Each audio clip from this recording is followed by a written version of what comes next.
Welcome back to the English Daily Podcast. Today we are talking about how everyday objects are designed. Think about a chair, a spoon, a water bottle, or even the alarm app on your phone. Someone had to decide its shape, color, size, and function. For English learners, this topic gives us useful vocabulary for describing objects, solving problems, and expressing opinions. Jake, when you hear the word design, what comes to your mind first? I usually think about style first. I imagine something modern, beautiful, and maybe expensive. But design is much more than appearance. In simple English, design means planning how something will look and how it will work. A useful phrase is user-friendly. If a product is user-friendly, it is easy for people to understand and use. For example, a user-friendly coffee machine has clear buttons and simple instructions. So good design is not only about beauty. It is also about comfort, convenience, safety, and clear communication between the object and the person using it. That idea of communication is so important. A well-designed object almost speaks to us without words. A door handle suggests pull or push. A red warning light tells us to stop and pay attention.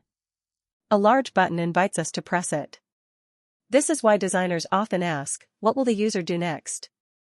The word user means the person who uses a product, service, or system. Another useful word is function. Function means the job or purpose of something. The function of an umbrella is to protect us from rain. The function of design is to help that umbrella do its job well. Let me give an example many listeners know well. Imagine two remote controls for a television. One has 50 tiny buttons, unclear symbols, and no logical order. The other has fewer buttons, clear labels, and a shape that fits naturally in your hand. Both remote controls may have the same basic function, but one creates stress while the other feels easy. We can say the second one is intuitive. Intuitive means easy to understand without a lot of explanation. That is an excellent word for intermediate learners because you can use it for products, software, directions, and even teaching methods. Yes, and intuitive design often comes from observing real human behavior. Designers do not only sit in a room and guess. Many of them watch how people move, hold, open, carry, and react. They may notice that people often spill water from a cup with a smooth surface, so they add texture for a better grip. Grip means the way you hold something firmly. They may notice that older adults have trouble reading small text on medicine bottles, so they use larger letters and stronger contrast. Contrast is the difference between light and dark, or between two colors, that makes something easier to see. This leads to another important concept, accessibility. Accessibility means that a product or place can be used by as many people as possible, including people with disabilities or different physical needs.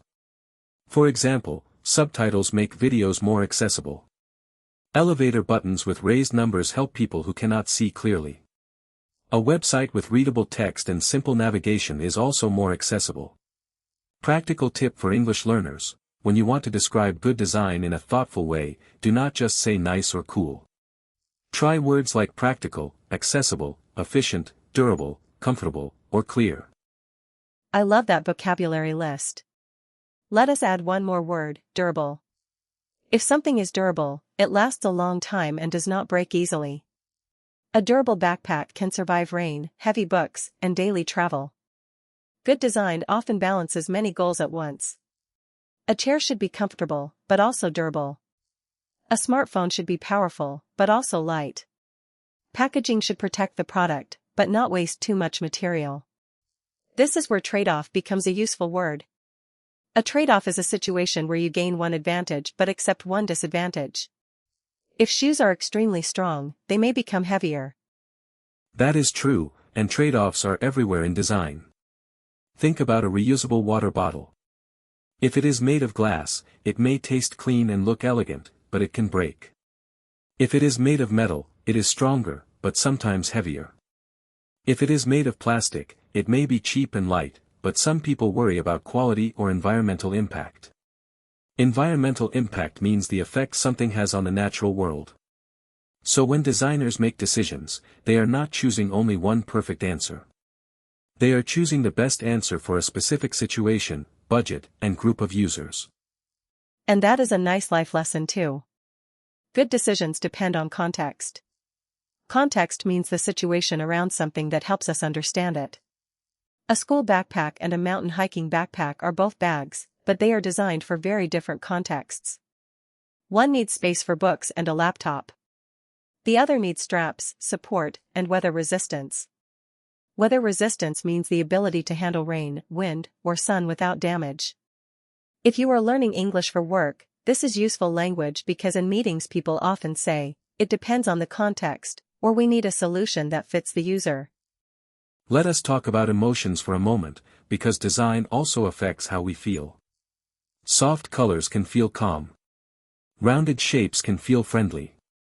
Sharp edges can feel modern, but sometimes cold. The texture of a notebook cover or the sound a car door makes when it closes can influence our impression of quality. Impression means the feeling or opinion we form quickly. This is why companies care about details that seem tiny. A product is not only used. It is experienced. That verb, experience, is powerful because it reminds us that design is connected to the senses, memory, and emotion. A great example is the kitchen. Compare a knife with a comfortable handle to one that hurts your hand. Compare a measuring cup with easy-to-read numbers to one with faded marks. Faded means less clear because the color has become weaker over time. When tools work smoothly, cooking feels easier. Here is a speaking tip for listeners: practice describing objects in your home using a simple pattern. You can say, "This object is designed to do something.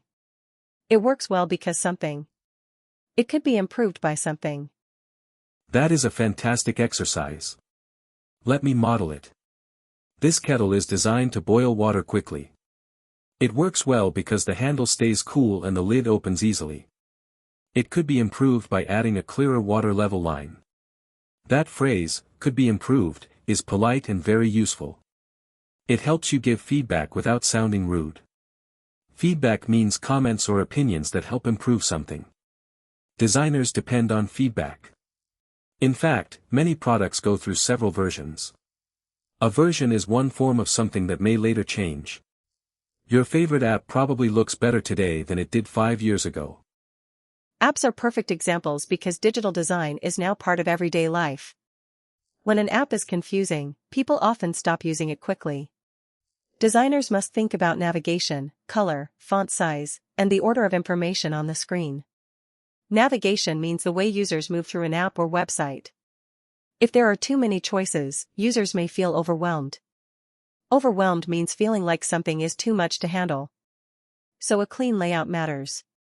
Layout means the arrangement of parts on a page or screen.